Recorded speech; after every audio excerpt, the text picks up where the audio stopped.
NCP नेता छगन भुजबल के 75 साल पूरे होने पर आज अमृत महोत्सव यहाँ मुंबई के सन्मुखानंद हॉल में आयोजित किया गया था। इस कार्यक्रम की जो खास बात है यह है कि इसमें एक तरफ शरद पवार उपस्थित थे तो दूसरी तरफ उद्धव ठाकरे और फारूक अब्दुल्ला भी खास तौर पर आए थे। कांग्रेस के बाला साहब थोराट थे तो जेडीयू के उपेंद्र कुशवाहा भी वहाँ के प्रतिनिधि के रूप में यहाँ पर आए थे। साथ ही डीएमके पार्टी से भी एक प्रतिनिधि आए हुए थे और सभी के निशाने पर, लक्ष्य पर अगर कोई था तो वो आज की वर्तमान केंद्र की सरकार, उसकी विचारधारा और उसकी प्रवृत्ति बीजेपी की खास करके कि सिर्फ एक ही पार्टी ही है देश में राज करेगी, यानी कि लोकतंत्र को जिस तरह से खतरा बताया जा रहा है उसको लेकर कहीं न कहीं सभी ने मिलकर चिंता यहाँ पर दिखाई। खास करके इसमें कुछ ऐसे क्षण भी आए जो हल्के फुल्के थे। प्रफुल्ल पटेल जो कि एनसीपी के नेता है, जब उन्होंने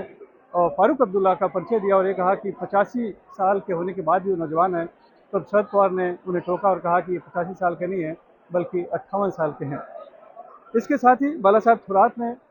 जो इस समय शिवसेना को चुनाव चिन्ह मिला है मशाल, उस पर कहा और ये कहा कि आज जरूरत है मशाल जलाने की और मशाल के साथ हाथ है और हाथ में घड़ी है, यानी कि महाविकास आघाड़ी जो है वो शिवसेना के साथ है, ये उन्होंने यहाँ पर दर्शाया। अजित पवार भी बोले और उन्होंने साफ तौर पर इस बात को उठाया कि आज जो है दबाने की कोशिश हो रही है वर्तमान सरकार। खास करके पहले दशहरा का जो के सम्मेलन के लिए शिवाजी पार्क का मैदान नहीं दिया गया, उसके लिए हाईकोर्ट जाना पड़ा और अब जो है कि अंधेरी के उपचुनाव में ऋतुजा लड़के को लेकर भी उनको जो इस्तीफा मंजूर नहीं किया जा रहा था उसके लिए भी हमें हाईकोर्ट जाना पड़ा, लेकिन आखिरकार उन्होंने कहा कि सच्चाई की जीत होती है। इसके साथ ही उद्धव ठाकरे भी बोले और उद्धव ठाकरे ने खास बात इस सम्मेलन की ये रही कि ये छगन भुजबल के 75 साल पूर्ण होने पर ये कार्यक्रम था और उनके समर्थक और एनसीपी के इसमें कार्यकर्ता जमा थे, लेकिन जो सीटियां बज रही थी, जो तालियां बज रही थी, जो नारे लग रहे थे, वो उद्धव ठाकरे के नाम लेने पर लग रहे थे। उद्धव ठाकरे जैसे बोलने के लिए उठे वैसे हॉल में तालियां बजी और सीटी भी गूंजी। उद्धव ठाकरे ने कहा कि नियति के मन में क्या होता है ये किसी को पता नहीं है, लेकिन उसके मन में शायद यही था कि अब मर्दों के हाथ में मशाल देने का वक्त आ गया है, यानी कि मशाल जो चुनाव चिन्ह मिला है उसके जरिए वो राजनीतिक जो विरोधी हैं उनके खिलाफ संघर्ष छेड़ने का वक्त आ गया, ऐसा उन्होंने कहा। और मजाक में उन्होंने ये भी कहा कि भुजबल ने अगर शिवसेना नहीं छोड़ी होती तो ये शायद मुख्यमंत्री भी हो गए होते। उद्धव ठाकरे यहीं नहीं रुके, उन्होंने ये भी कहा कि 2.5 साल पहले एक नया समीकरण तैयार हुआ था, सफलतापूर्वक चला भी, लेकिन कुछ लोगों के पेट में दुखा, यानी कि कुछ लोगों को दर्द हुआ और लेकिन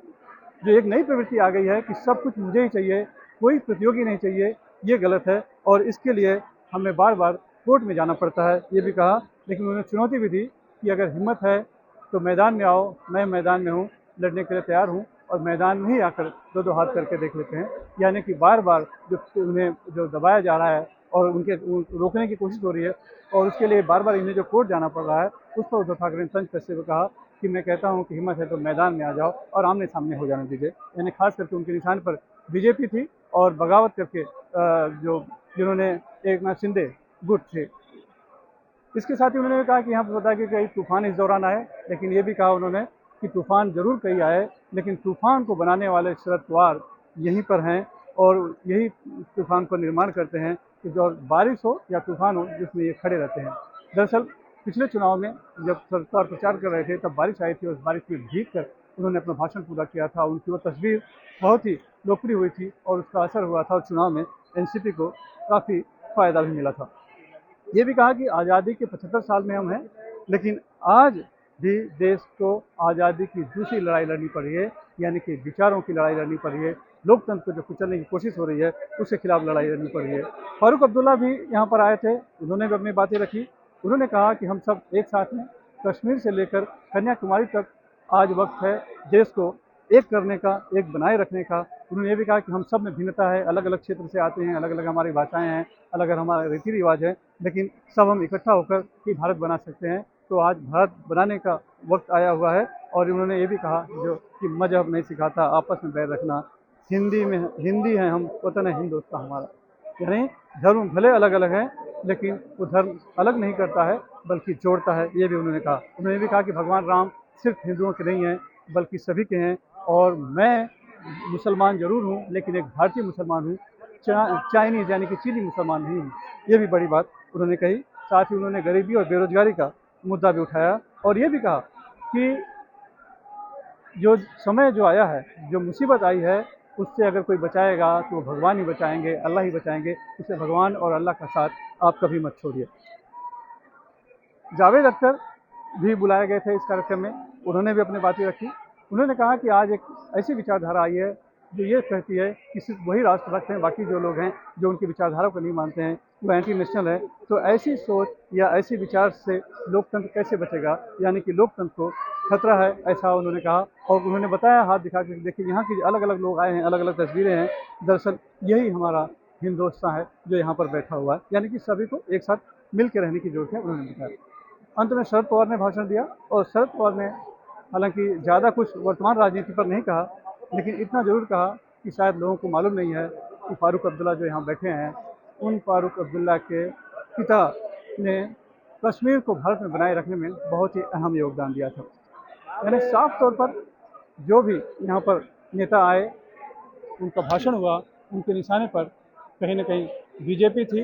आज की वर्तमान राजनीति में जिस तरह से लोकतंत्र को कुचलने की कोशिश हो रही है, जैसा कि आशंका व्यक्त की जा रही है, और सिर्फ एक पार्टी किस देश में राज करे, जो ये स्थिति जो लाई जा रही है, उसके खिलाफ लोगों ने अपनी अपने अंदाज में बातें रखी। और सबसे जो खास बात थी कि छगन भुजबल, जिन्होंने सबसे पहले शिवसेना में बगावत की, उनके 75 साल पूरे होने के कार्यक्रम में उद्धव ठाकरे आए और उन्होंने उद्धव ठाकरे की काम के तरीकों की और उनके स्वभाव की तारीफ भी की। मुंबई से कैमरामैन अल्ताफ के साथ सुनील सिंह, NDTV इंडिया के लिए।